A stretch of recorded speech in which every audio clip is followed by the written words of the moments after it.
तो rational number के बाद से हमारा टॉपिक है इरेशनल नंबर्स। तो इरेशनल नंबर्स के डेफिनेशन और इनके प्रॉपर्टीज़ को समझने से पहले हम थोड़ा सा इसकी हिस्ट्री की बात कर लेते हैं। इसकी हिस्ट्री की बात इसलिए कर लेते हैं क्योंकि इसकी हिस्ट्री बहुत ही इंटरेस्टिंग है और एक्चुअली ये बहुत ही डेंजरस नंबर है, ख़तरनाक नंबर है ये। तो डेंजरस इसलिए है क्योंकि अभी आपको पता चल जाएगा। सबसे पहले इसके ओरिजिन की बात करते हैं कि इसके बारे में सबसे पहले किसने बताया था।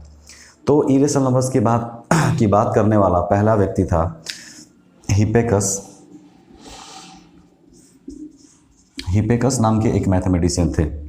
हिपेकस नाम के एक मैथमेटिशियन थे जो एक्चुअली एक पाइथागोरियन थे। अभी पाइथागोरियन क्या होता है? तो पाइथागोरस एक बड़े मैथमेटिशियन थे, आपने सुना, नाम तो सुना ही होगा उनका। तो पाइथागोरस के जो शिष्य थे, जो उनके फॉलोअर्स थे, उनको पाइथागोरियन कहा जाता था।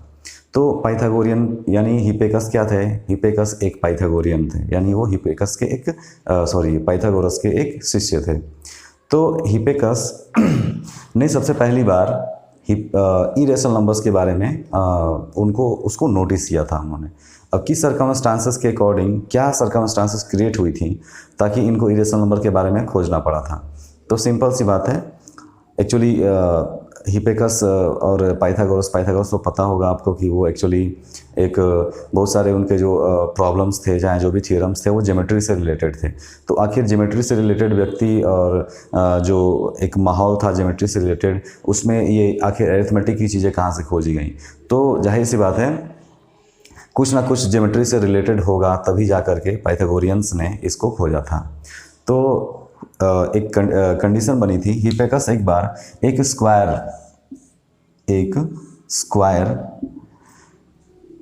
का इसके डायगोनल की लेंथ को मेजर कर रहे थे।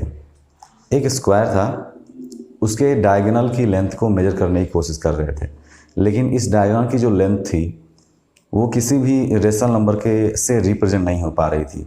तो उनके दिमाग में ये बात आई कि ज़रूर इसकी जो लेंथ है वो एक रेशनल नंबर नहीं हो सकता है, यानी एक ऐसा नंबर है जो रेशनल नंबर से डिफरेंट तो होगा। तो इसलिए उनके दिमाग में एक नया नंबर का, एक नए कंसेप्ट का डेवलपमेंट हुआ और उसका उन्होंने क्या नाम दे दिया? Irrational number. लेकिन इरेशनल नंबर को बाकी दुनिया क्या, जो बाकी पाइथागोरियंस थे, यानी बाकी जो शिष्य थे पाइथागोरस के, वो एक्सेप्ट नहीं कर रहे थे उसको। तो बाकी दुनिया तो बहुत दूर की बात है, जो मैथमेटिशियंस थे, यानी जो उस फील्ड के थे, वो इसको एक्सेप्ट नहीं कर रहे थे, तो बाकी दुनिया क्या एक्सेप्ट करेगी? और आपको पता ही होगा कि पहले के समय में जब आप एक खास मान्यता को नहीं मानते थे तो आपको एक दुश्मन की तरह देखा जाता था और अक्सर लोग उनको मार दिया करते थे। तो हिपेकस से यही गलती हो गई, उन्होंने अपने पाइथागोरियन कम्युनिटी से बाहर निकल करके सबको बताना शुरू कर दिया कि इरेशनल नंबर भी कुछ नंबर्स होते हैं, यानी ये भी एक नए तरह का नंबर होगा। और एक बहुत ही आश्चर्य की बात है कि सिर्फ इतनी सी बात के लिए हिपेकस को मार दिया गया था, क्योंकि उन्होंने ये बताया था कि इरेशनल नंबर्स भी एग्जिस्ट करते हैं, जो कि उस वक्त के मान्यताओं के खिलाफ था। तो इसलिए उनको मार दिया गया था। तो ऐसा आपको हिस्ट्री में बहुत सारे एग्जाम्पल मिल जाएंगे जब लोगों ने कुछ नया करने की कोशिश की और बाकी लोगों को जब वो उल्टा लगा, उनके मान्यताओं के अकॉर्डिंग नहीं लगा, तो लोगों ने क्या किया था? मार दिया था बाकी लोगों को। तो हिपेकस के साथ भी एक ट्रेजेडी हुई थी, तो इसीलिए इसको एक खतरनाक नंबर कहा जाता है। ये एक बहुत ही डेंजरस नंबर था जिसके लिए किसी की जान तक ले ली गई थी। वो कौन थे? हिपेकस थे। तो इस तरीके से हिपेकस एक पाइथागोरियन थे और उन्होंने इरेशनल नंबर्स के बारे में सबसे पहले बताया, और आगे चल करके सबको पता चला कि हाँ भाई, हिपेकस सही था, लेकिन अब क्या कर सकते हैं, वो तो मर चुका था। तो हिपेकस का जो बलिदान था, उसकी वजह से आज इरेशनल नंबर्स एग्जिस्ट करते हैं और हम लोग उनको स्टडी कर रहे हैं। तो अब आते हैं, ये तो हिस्ट्री की बात हो गई, अब आते हैं इरेशनल नंबर्स की प्रॉपर्टीज, उसके डिफिनेशन की बात करते हैं हम। तो इरेशनल नंबर्स क्या हैं? Numbers which can not be represented in the form of P by Q, यानी ऐसे नंबर्स जिनको पी बाई क्यू से के फॉर्म में रिप्रेजेंट ना कर पाएँ, उनको हम लोग क्या बोलेंगे? इरेशनल नंबर्स बोलेंगे। ओके, तो स्क्वायर का जो डायगोनल होता है वो अक्सर वो क्या होता है? एक इरेशनल नंबर ही होता है। तो ये था आपका डिफिनीशन इरेशनल नंबर का, कि ऐसे नंबर जिनको हम पी बाई क्यू के फॉर्म में चेंज ना कर पाएँ, उनको हम लोग क्या बोलेंगे? इरेशनल नंबर बोलेंगे। कुछ एग्जांपल देख लेते हैं।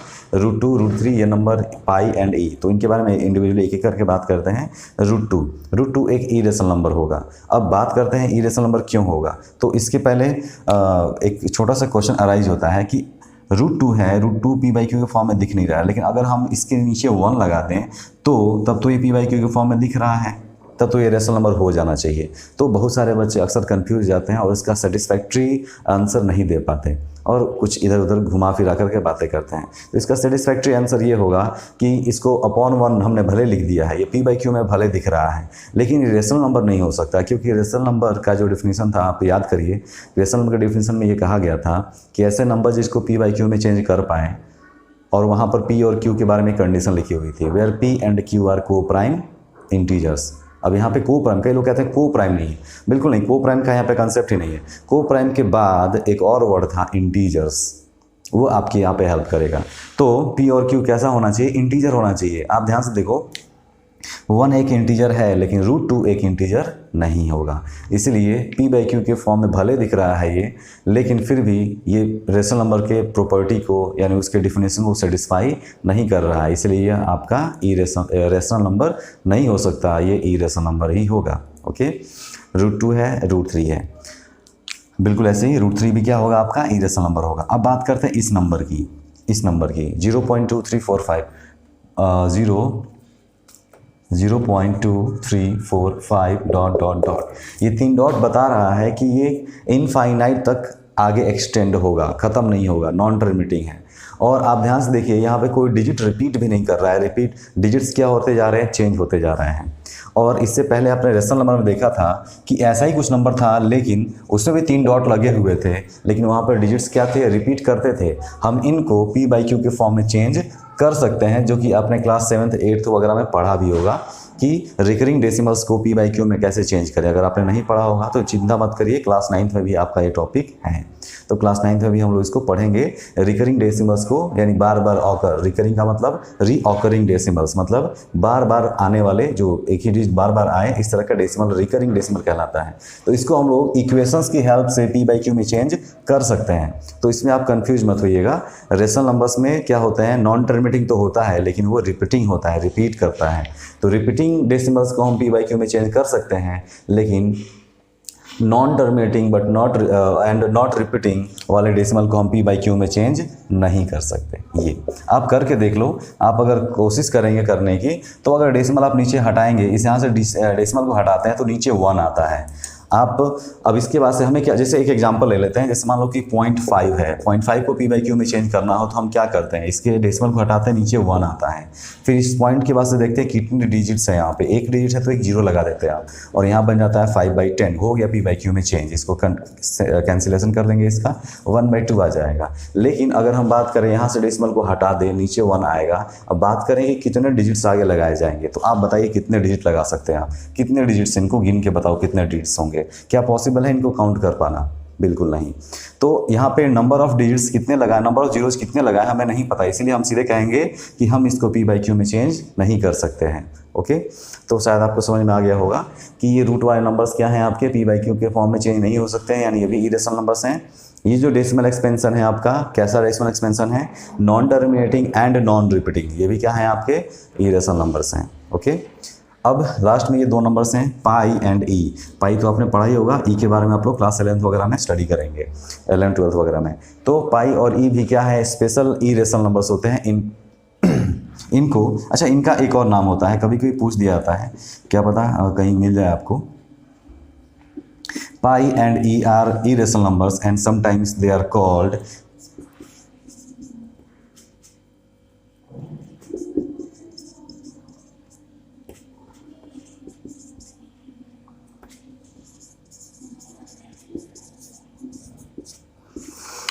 पाई और ई को हम लोग ट्रांसेंडेंटल नंबर भी कहते हैं। तो इसको याद रखिएगा कि ट्रांसेंडेंटल नंबर्स क्या होते हैं, तो आप सीधा एग्जांपल दीजिएगा कि ट्रांसेंडेंटल नंबर्स क्या होते हैं। पाई और ई को ट्रांसेंडेंटल नंबर्स कहा जाता है।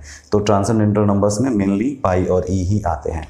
अब ट्रांसेंडेंटल नंबर्स क्या होते हैं, इसके बारे में हम लोग हायर क्लासेस में स्टडी करेंगे। बस थोड़ा सा आपको मैं बता दूं कि ये ट्रांसेंडेंटल नंबर्स ऐसे नंबर्स होते हैं जो किसी भी इक्वेशन के सॉल्यूशंस नहीं होते हैं, किसी भी इक्वेशन के सॉल्यूशन नहीं होते हैं। तो अभी फ़िलहाल इतना ही जानिए आप लोग, और बाद में हर क्लासेस में स्टडी करेंगे इनको, तो समझ में आ जाएगा आपको। तो पाई और ई एक इरेशनल नंबर होते हैं, और सम टाइम इनको हम लोग ट्रांसेंडेंटल नंबर्स भी बोलते हैं। ओके, तो ये थे आपके कुछ एग्जांपल्स आपके इरेशनल नंबर्स के। अब इरेशनल नंबर का जो डेसिमल एक्सपेंशन होता है, जैसे √2 का ही डेसिमल एक्सपेंशन है, √2 का अगर आप डेसिमल एक्सपेंशन लेंगे तो वो भी हमें क्या मिलेगा, 1.41428 डॉट डॉट डॉट ऐसा कुछ नंबर आएगा। यानी इसका जो डेसिमल एक्सपेंशन होगा वो कैसा होगा, non terminating and non repeating होगा। बिल्कुल ऐसे ही √3 का भी अगर डेसिमल एक्सपेंशन आप चेंज कर लेंगे तो वो भी क्या मिलेगा हमें, वो भी मिलेगा 1.7329 ऐसा कुछ मिलेगा आपको। ओके, तो अब मुझे इतना कंफर्म याद नहीं है, 1.732 होता है, अब आगे क्या है मुझे नहीं पता। इसका 1.4142 ऐसा कुछ होता है। तो इन नंबर्स को देख करके, इनके डेसिमल एक्सपेंशन को देखेंगे अगर आप, तो आपको पता चलेगा कि ये कैसे नंबर्स हैं, इनका डेसिमल एक्सपेंशन कैसा है, non terminating and non repeating. तो इसीलिए क्या है, ये नंबर्स एक्चुअली इरेशनल नंबर्स की कैटेगरी में आते हैं। अब इनका जो डेसिमल एक्सपेंशन था उसके हेल्प से भी आप इसको डिफाइन कर सकते हैं, और वो डिफिनेशन क्या होगा, numbers whose decimal expansions are non terminating and non repeating. यानी ऐसे नंबर्स जिनका डेसिमल एक्सपेंशन कैसा हो, नॉन टर्मिनेटिंग हो, यानी कभी खत्म नहीं हो, और रिपीट भी ना करे। नॉन रिपीटिंग का मतलब जो कभी रिपीट ना करे, आर कॉल्ड इरेशनल नंबर्स। यानी ऐसे नंबर्स जिसका डेसिमल एक्सपेंशन क्या हो, नॉन टर्मिनेटिंग हो और नॉन रिपीटिंग हो, उनको हम लोग क्या बोलेंगे, इरेशनल नंबर्स बोलेंगे। तो ये थी कहानी इरेशनल नंबर की, इसकी हिस्ट्री, इसका ओरिजिन कहाँ से हुआ, किसने इसको खोजा, और इसमें बहुत सारे आपको चीज़ें सीखने को मिली। अब हम लोग नेक्स्ट टॉपिक में देखेंगे रेशनल नंबर्स और इरेशनल नंबर्स के अंदर कौन कौन से नंबर्स आते हैं।